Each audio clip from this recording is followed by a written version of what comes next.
Hola. Sí, profe, Sí, se profe. escucha. Bueno, ahí volvemos. Perdón por las desprolijidades, pero No hay problema, profe. ahí estamos.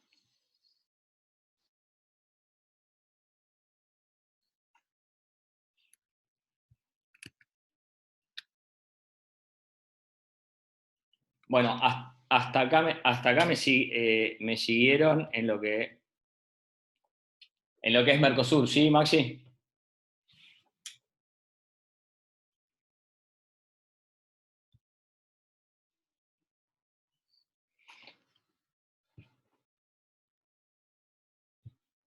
Me queda iniciar video. Yo te hago una pregunta, no sé si es descolocada o no, pero nosotros siempre pensamos en dólares, precios dólares de casas, de coches, de medicamentos, pero cobramos en pesos. Y creo que ahí está el problema nuestro, cosa que Brasil, ellos siempre te hablan en reales y viven de reales. Sí, es correcto lo que vos decís. Es lo que nosotros conocemos más técnicamente como una economía bimomentaria, y son particularidades de la economía argentina que tuvo un proceso de aprendizaje de resguardo del valor durante muchos años, con lo cual discutir eso o intentar modificarlo requiere de patrones que se tienen que modificar, como una estabilidad de la moneda durante muchos años para intentar modificarlo. Lo cierto es que deberíamos convivir con esto o aprender a convivir. A ver, lo primero que tenemos que hacer es reconocer ese problema. O sea, si nosotros a partir del reconocimiento del problema podemos plantear medidas un poco más inteligentes. Y después ver si podemos solucionar ese problema, ¿sí? Creo que, y esto es a título personal, creo que lo que primero que importante es reconocerlo, y una vez que lo reconocemos y estamos todos de acuerdo, vemos qué medidas tomar. Intentar negarlo y decir que eso no existe nos lleva a errores más grandes. ¿Sí, Teresa? Bueno, ahora pasamos al texto de Schwarzer, que es el texto, preguntas propias del texto, que tengan dudas. ¿Entendieron cuáles son los aspectos centrales por los cuales va el texto? Y para la lectura de ustedes les sea, las preguntas van a tener que ver con el texto, con lo cual, con la lectura, pero simplemente intenté guiarlos por donde intenta ir el hilo de Basualdo. Bueno, ahora muy rápidamente vamos a ver el tema de Rapoport, que centralmente habla de inflación. ¿Y cuáles son las definiciones de inflación de Rapoport? Digo, vieron como en este texto tocamos la inflación, la tocamos un poco de costado, pero sí, ¿qué es la inflación? Van a tener, ¿quién se atreve a decirme, o por lo menos está ahí, ¿no? A ver, leer qué es la inflación, así cortamos un poquitito. Al aumento del nivel general de precios. Exacto. Todos entendemos que es el aumento a nivel general de precios, el aumento sostenido del nivel general de precios, ¿sí? Cuando esos precios bajan, ¿cómo se llama el proceso? Deflación. Bien. ¿Y qué va a decir Schwarzer respecto a este proceso? ¿Es un proceso natural? ¿Es un proceso neutral? ¿La deflación es mejor que la inflación? ¿Es bueno los procesos de inflación? ¿Qué piensan que va a decir Schwarzer? Rapoport, perdón. Que ninguno de los dos es bueno. Sí. Que ninguno de los dos procesos son buenos, ¿sí? Es correcto. Digo, acá Rapoport lo que va a utilizar una palabra que quiero que entiendan es: los procesos inflacionarios no son neutrales. ¿Y qué significa a ver, ¿a qué apunta cuando ustedes leen en un texto de economía que no es neutral? ¿Qué piensan que hay atrás de esa no neutralidad? Hay una posesión. Hay intereses. Bien. ¿Intereses de quién? ¿Qué tasa de interés me refiero? ¿O a qué hay atrás? Hay intereses de capital. Intereses de capitales. ¿Y los intereses del capital de qué?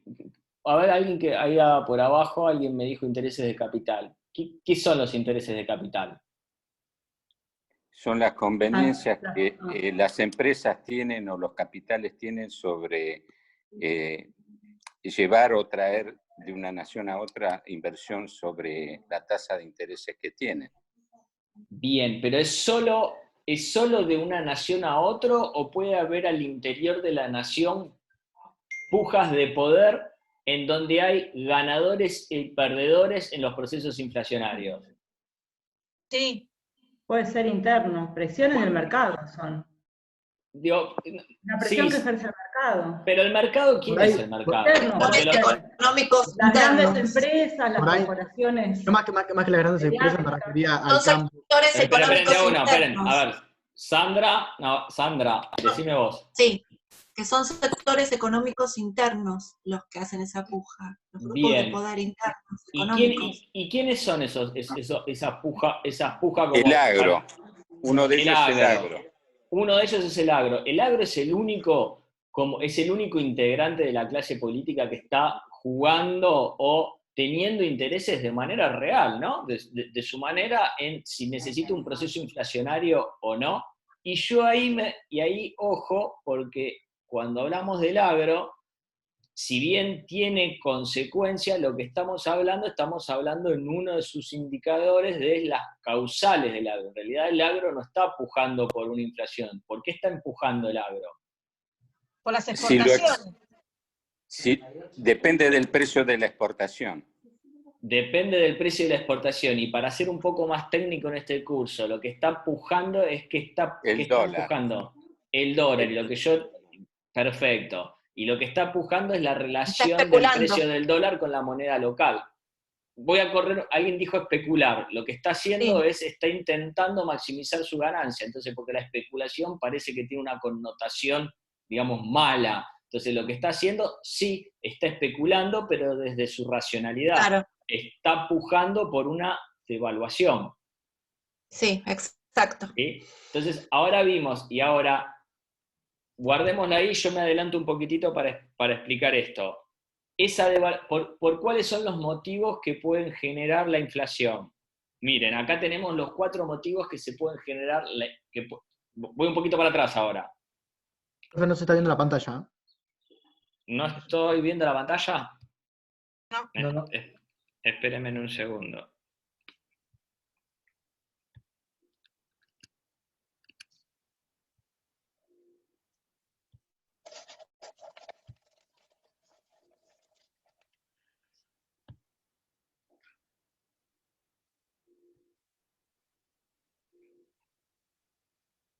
Ahora ¿Ahí? sí, ahora sí. Bien. Ahora sí. Sí. Recién hablábamos y habíamos dicho que los procesos no son neutrales y que en esa neutralidad habíamos identificado, no me acuerdo, creo que es Vanessa, pero no me acuerdo, alguien de ustedes, perdonen que no llego a ver las caras, alguien había dicho que uno de esos sectores no solo era el extranjero, sino en el mercado local. Y al mercado local alguien identificó al campo, pero el campo no es el único que está pujando por esa no neutralidad. Digo, los trabajadores también pujamos por esa no neutralidad. Porque una devaluación y un proceso inflacionario, ¿qué es lo que pasa en un proceso inflacionario con los trabajadores?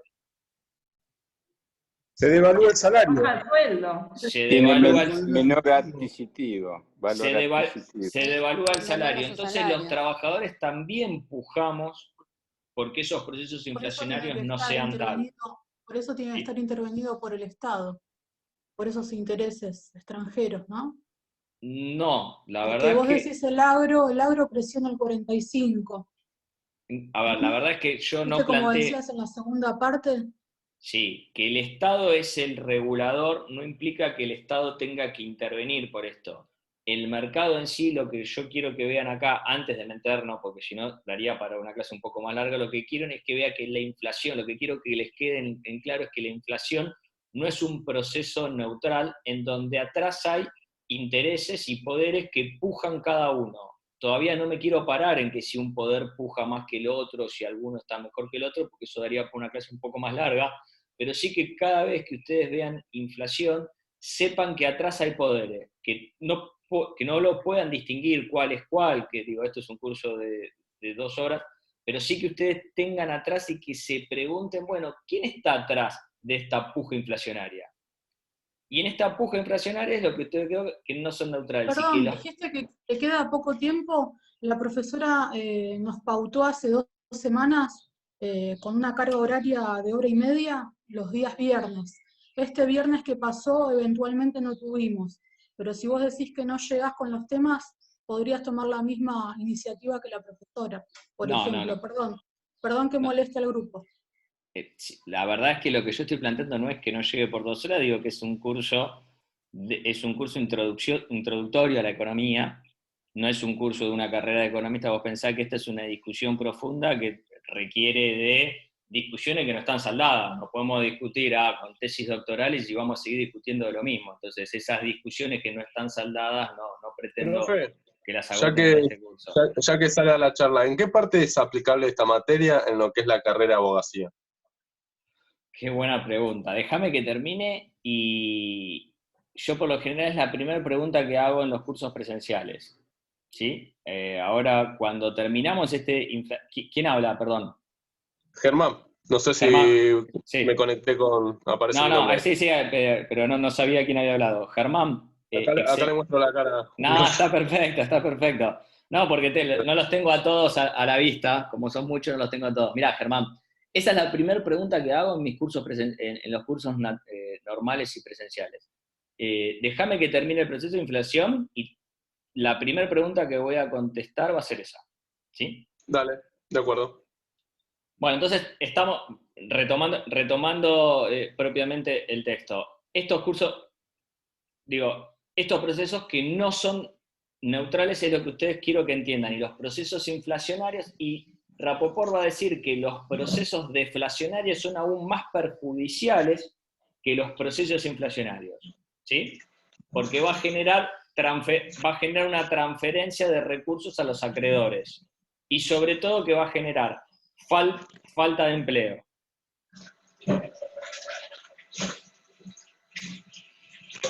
Y acá tenemos dos grandes grupos, que se dividen: los economistas ortodoxos y los economistas heterodoxos. Los economistas ortodoxos van a ver a la inflación, hoy está muy en discusión, lo van a escuchar en los diarios, lo van a escuchar en todos lados, el tema de la expansión monetaria o de la impresión de billetes. Los economistas ortodoxos, como un resumen rápido, los economistas ortodoxos van a creer que el único causal de la inflación es el exceso de impresión por encima de las tasas de crecimiento. Esto es, la expansión monetaria por encima de las tasas de crecimiento. A lo cual, si ese es el único motivo por el cual existe inflación, no les va a quedar otra cosa que hacer una sola recomendación de política monetaria, que es dejar de imprimir. Esto es una discusión teórica que en el final del gobierno anterior quedó prácticamente saldada cuando el gobierno anterior dejó de imprimir durante 2 años y terminó con una inflación del 54%. Ahora, los economistas heterodoxos, ¿sí?, no niegan que que la impresión por encima de la tasa de crecimiento tenga condiciones inflacionarias. Lo que plantean es que no es la única causa de la inflación, y que no siempre en periodos de tiempo se da que una expansión monetaria termine en una crisis de inflación. Sin ir más lejos, hoy el mundo, no Argentina, está imprimiendo infinita cantidad de billetes y todo lo contrario, está en un momento de deflación. ¿Sí? ¿Estamos de acuerdo con esto? Ahora, los economistas heterodoxos lo que plantean es agregan 3 o 4 grandes causas de la inflación. La primera causa es que la demanda agregada supera la oferta agregada. ¿Qué significa esto? ¿Alguien que se...? ¿El método de Keynes sería? Keynes evalúa esto, ve esto Keynes, pero lo que quiero que vean es, en términos generales, es todos los bienes que demanda el país, la demanda es mayor que la oferta, con lo cual ahí se produce una presión en el precio. O sea, las empresas, lo que vimos en el principio de las empresas ven que pueden aumentar los precios, porque les es más fácil aumentar los precios que instalar una nueva planta productiva. Básicamente esto es lo que pasó, y cuando hablábamos antes, en la última etapa, ahí Maxi nos preguntaba, en la última etapa del gobierno kirchnerista, ese proceso inflacionario lo que se dio fue por una demanda agregada que aumentaba la oferta. Y acá es donde las medidas no son neutrales. Depende quién proponga estas soluciones, depende de qué lado, me iba a salir la frase del indio de qué lado uno de la mecha se encuentra, pero de qué lado de la demanda o de la oferta. Para el mismo problema existen dos tipos de remedios. ¿Y cuáles son esos dos tipos de remedios? ¿Quién se anima a decir cómo podríamos solucionar esta desigualdad? Uno es bajando el poder adquisitivo y que haya menos demanda. Uno es bajar la demanda. Excelente. ¿Y el otro? Mejorar la oferta. Excelente. Eso es lo que nosotros hablamos con neutralidad. Depende por supuesto, si nosotros estamos en la clase trabajadora, ¿de qué lado vamos a estar? No queriendo bajar No queriendo bajar la demanda. la demanda, claro. Por supuesto. Lo adquisitivo. Por supuesto. Y si yo estoy del lado de la oferta, ¿qué voy a querer? ¿Aumentar mi planta productiva o ganar lo mismo aumentando los precios? Aumentar lo mismo, aumentar los precios. Bueno, entonces eso es lo que en resumen es esta no neutralidad en la puja de cuál es el remedio. En el final del camino, muy probablemente las dos corrientes estén proponiendo lo mismo. Ahora, el problema es que esos caminos pueden llevar 10, 20 años, entonces ¿quién paga el sacrificio de esos 10, 20 años? Tienen que ver con una puja de poder real. ¿Entendimos un poquito el proceso a grandes rasgos? Bueno, una sola consulta. Sí. Una sola consulta. ¿Esto está teniendo en cuenta lo que acabamos de decir recién, dentro de lo que sería el mercado nacional o también estamos contando el mercado externo? ¿O los dos en conjunto? En realidad ahora vamos a ver con la restricción, ahora vamos a ver con la inflación de costos. Déjame que te vea el segundo punto. Lo primero que te estoy diciendo es, siempre están relacionados en algún punto, pero lo primero es el mercado nacional. El mercado nacional tiene una demanda agregada más alta que la oferta. ¿Hoy se da eso acá, así como se dio en final del 2015? ¿Hoy se está dando? No. No, es todo lo contrario. No, todo lo contrario. Hoy tenemos capacidad instalada ociosa, entonces eso no se está dando. ¿Y hay inflación? Sí. Sí. Entonces, sí. Estas condiciones que nosotros vemos no significa que no se dé, no haya inflación. Ahora hay otro tipo de inflación que es la inflación de costos. Es la inflación. ¿Y qué costo tenemos? Mano de obra, salarios, pero lo que queremos es, lo que muchas veces pasa es mantener las tasas de ganancia. ¿Sí?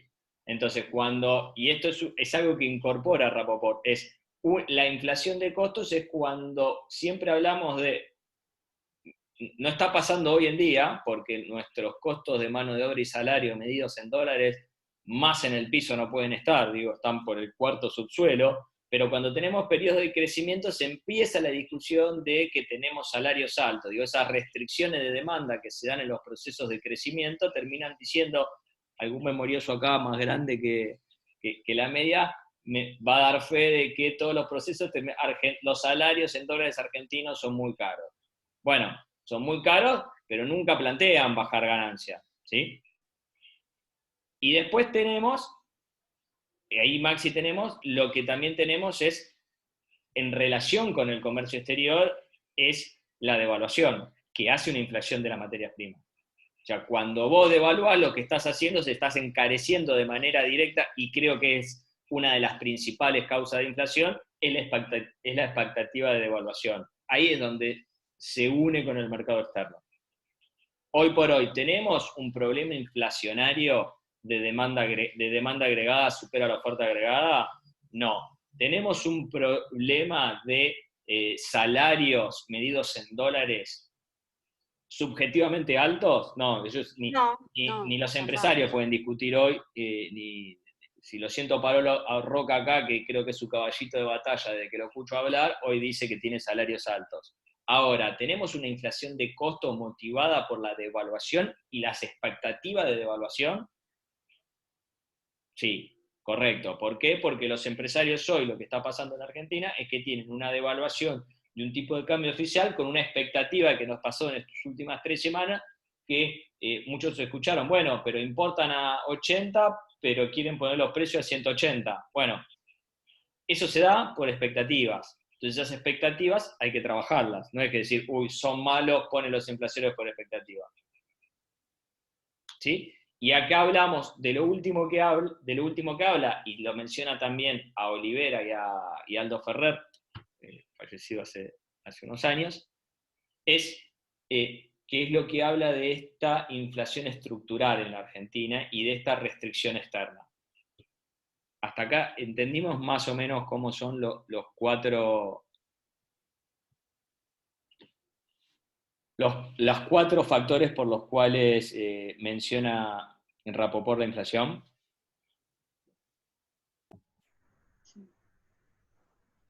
¿Preguntas de esto? ¿Esta inflación qué sería? La estanflación es el proceso de inflación con estancamiento. Está bien. ¿Sí? ¿Qué es lo que tenemos ahora? ¿Qué es lo que tenemos? Sí, en realidad ahora ni siquiera tenemos estanflación.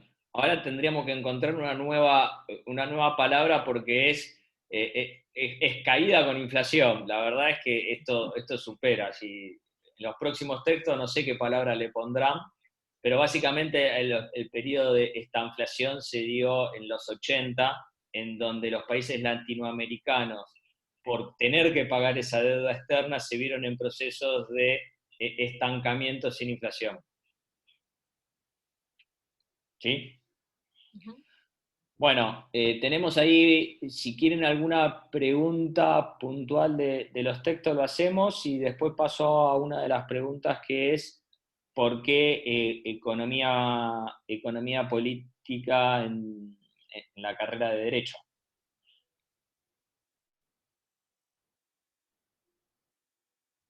¿Preguntas puntuales? Alguien que me diga por qué creen que es importante tener esta materia en la carrera de Derecho. Creo que Dale. Bueno. No, creo que en los juicios hay, por ejemplo, en obligaciones y en derechos reales en donde se manejan dinero. Por ejemplo, en las obligaciones de un despido de un operario, de un trabajador, tiene una indemnización, entonces se maneja dinero ahí. Igualmente hay peritos contables para esos casos, me parece.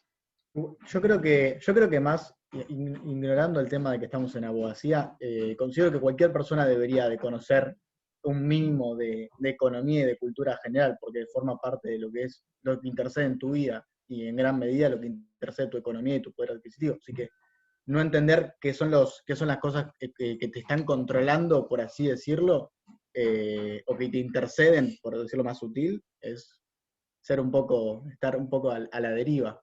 Claro, pero acá estamos hablando de la materia aplicada a la carrera, no a la vida personal.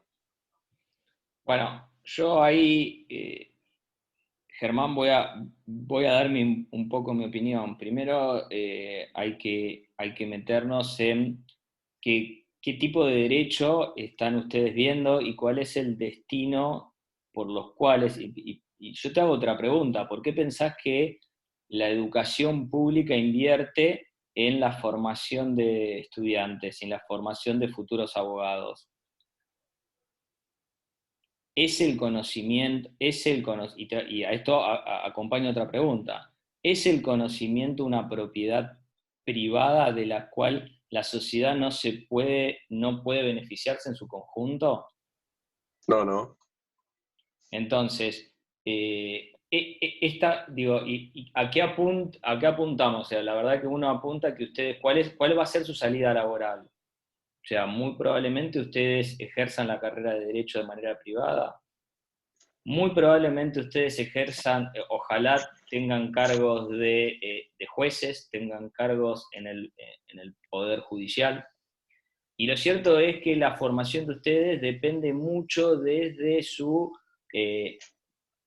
objetividad y parcialidad relativa. O sea, acá estamos viendo cómo no hay una verdad absoluta, o lo que intenta este curso mostrar es que no hay una verdad absoluta, sino que hay intereses, y los que muy probablemente muchos de ustedes, ojalá la mayoría de ustedes, va a terminar tomando decisiones que afecten la vida política de la gente y la vida económica de la gente. Hoy nos encontramos constantemente con el Poder Judicial determinando en causas que tienen que ver más con la economía que con el derecho. Y el derecho es la defensa de qué cosas. Porque, digo, hoy está muy en boga, y voy a tocar un tema que es muy, muy discutido, pero que hay que tocarlo, que es la propiedad privada. O sea, la propiedad privada y el derecho en el cual nosotros nos basamos es una forma particular, histórica, de un proceso, de un sistema político en particular. Entonces, es muy difícil de que la carrera de Derecho y los abogados apliquen las normas por las cuales se basa un régimen económico particular, que es el capitalista, sin conocerlo. O sea, no existiría el régimen capitalista en el cual vivimos sin los derechos de propiedad tal cual nosotros lo conocemos. Ahora, Perdón, profesor. Sí. Me quedan claro, ¿no? Con la materia yo aprendí, especialmente con Rapaport, y espero que lo tome porque habla muy claro de lo que es la definición de la inflación, lo tiene muy claro de todo lo que venimos viendo. Pero con esta materia aprendí, por ejemplo, que sin las Expo nosotros no podemos tener los dólares en nuestro país. Sería interesante que una señora muy mayor de Plaza de Mayo, que anda diciendo que quememos los hilos bolsa, pudiera entender que la economía se ve desde este punto, ¿no? Que para que no tambalee y pueda estar un gobierno de pie, necesitamos de esa exportación. Esto lo aprendí ahora. Y la otra que aprendí es no tomarme tan en serio lo de la marchita que dice combatiendo al capital. Porque si combatimos al capital, la gente de nuestro país se muere de hambre. Entonces es bueno tener educación para poder discernir todas estas cosas y poder pensar libremente. Más que sea individual o no, que uno pueda opinar o no que la materia sirva o no sirva, a mí en lo personal me sirvió para darme cuenta de estas dos cosas. Igual Walter, perdón, Concuerdo con Walter. Como una pequeño, todo se debe analizar en contexto, o sea, como respuesta a lo que acabas de afirmar, no es tan simple y sencillo, porque lo del campo sí, vos necesitas las exportaciones, pero, por ejemplo, vos, imagínate que vos sos... economía política en la carrera entonces, porque habla solamente el compañero Maxi Gregorio y Walter Ríos. Usted que está a cargo de la materia, para enriquecer la clase de hoy, porque si no es una pérdida de tiempo. Bueno, no. Igual lo importante es que todos pensemos para qué sirve economía política, no volver al verticalismo, sí a la horizontalidad que está dando el profesor, que todos pensemos para qué sirve la economía política, me parece. A ver, acá lo importante, y esto es para cerrar y que queden 10 años, la verdad que esto, lo más enriquecedor de las clases es lo que a ustedes les queda. La verdad que las clases magistrales de los docentes no sirven para mucho, para eso damos los textos. Bienvenido el comentario de Walter en términos de que le significó para algo. Me pareció con alguna carga, con alguna carga parcial, valorativa, pero más allá de esa carga valorativa es cierto, hoy el sistema, el peronismo, porque me parece que estaba hablando del peronismo, el peronismo no es un movimiento que esté alejado del sistema capitalista de ninguna manera. Esa asociación es lo que hace al peronismo único en términos de movimiento social de masas, en donde la asociación, digo, esa etapa de asociación de la burguesía nacional con la clase trabajadora es muy difícil asociarlo en los movimientos tradicionales de izquierda y de derecha. Y volviendo al tema puntual, lo bueno es que ustedes entiendan de que hay un sistema, de que hay poderes, de que hay intereses detrás, y que muy probablemente detrás de sus fallos, o detrás de sus decisiones, o de su defensa, van a ver una parcialidad. En lo que a mí me respecta, intenté ser lo más objetivo y parcial posible, pero esto no quita de que esté impregnado por una subjetividad de mi formación. Yo soy un economista heterodoxo y no tengo problema en decirlo. Me tocó dar un texto más ortodoxo, que es el texto de Mochoni y Becker, pero no quita de que nosotros, por más que hagamos el esfuerzo y tratemos de discutir en canales normales, y eso es lo que esperemos que hagamos, siempre vamos a tener un proceso de subjetividad, y esperemos minimizar eso. Eso es lo único que uno entiende que este curso les dé, que existe un equilibrio general que es complejo sostener, que cuando uno movemos de un lado, se mueve del otro, y eso es lo que apunta a este curso. Esperemos que les haya servido. Sí, sí. Y además una de las cosas a resaltar también del curso es el contexto. Yo creo que todo se debe ver en contexto. No es lo mismo una medida hace 80 años atrás que una medida en la actualidad. O sea, es mismo un plan económico de 1800 a un plan económico del 2000. No es lo mismo. Y en eso, para cerrar, porque ya se me está terminando el tiempo, es el contexto lo que quiero que entendan. Después analicemos que ese contexto impacta, pero este curso quiero que entiendan de que las medidas tienen que analizarse en un contexto, en el por qué, quién las toma y a quién afecta. Si ustedes después de este curso, cada vez que escuchen una palabra de economía, se hagan solo estas tres preguntas: ¿quién, para qué y por qué? Es que este curso sirvió para algo. Y cada vez que ustedes fallen o tomen sean juristas, sean abogados defensores de los trabajadores, sean abogados defensores de la patronal, se pregunten por qué me plantea, porque del otro lado también va a haber otro abogado que va a tener la misma formación académica de ustedes y van a estar defendiendo cosas distintas. Bueno, que si este curso les sirvió para eso, la verdad que yo me voy satisfecho. El contenido teórico muy probablemente lo pierdan después del parcial, como pasa con todas las materias, o van a saber qué textos, se van a acordar de los nombres, aquellos que les guste más van a poder profundizar, pero creo que apuntamos a eso en un cuatrimestre muy particular, en un contexto muy particular, en donde todos le ponemos, y en un contexto donde no tenemos que olvidarnos que estamos estudiando en un lugar y tenemos que valorizar lo que es la educación pública. Digo, yo no me puedo ir de valorizar esto, porque permite que muchos de nosotros podamos discutir, vernos la cara y vernos entre compañeros trabajadores, entre madres, padres, hijos, y esto la verdad que para mí no puedo dejar de destacarlo y agradecer a mí la posibilidad que me brinda la facultad de dar la materia, y espero que ustedes de recibir una enseñanza universitaria que es de excelencia. No por mi clase, pero por el resto sí. Nosotros Chicos, también estamos agradecidos, profesor, Por de todo el la clase también, sacrificio de parte. que se hizo en todo este cuatrimestre. El cuatrimestre pasado fue difícil para todos y se agradece, de verdad. Bueno, lo mismo para ustedes. Gracias y suerte en el parcial. Gracias, profe. Profe, te hago una pregunta hablando del parcial, una pregunta rápida. Sí. Habíamos hablado la posibilidad de un poquito más de tiempo. ¿Lo estuvieron evaluando eso? Yo creo que Ale les va a dejar un poquito más de tiempo. O va a cortar, en el recuperatorio acortó las preguntas. Está bien. ¿Sí? Muchas gracias, Gastón. Bárbaro. Chao, hasta luego. Chao, nos vemos. Gracias.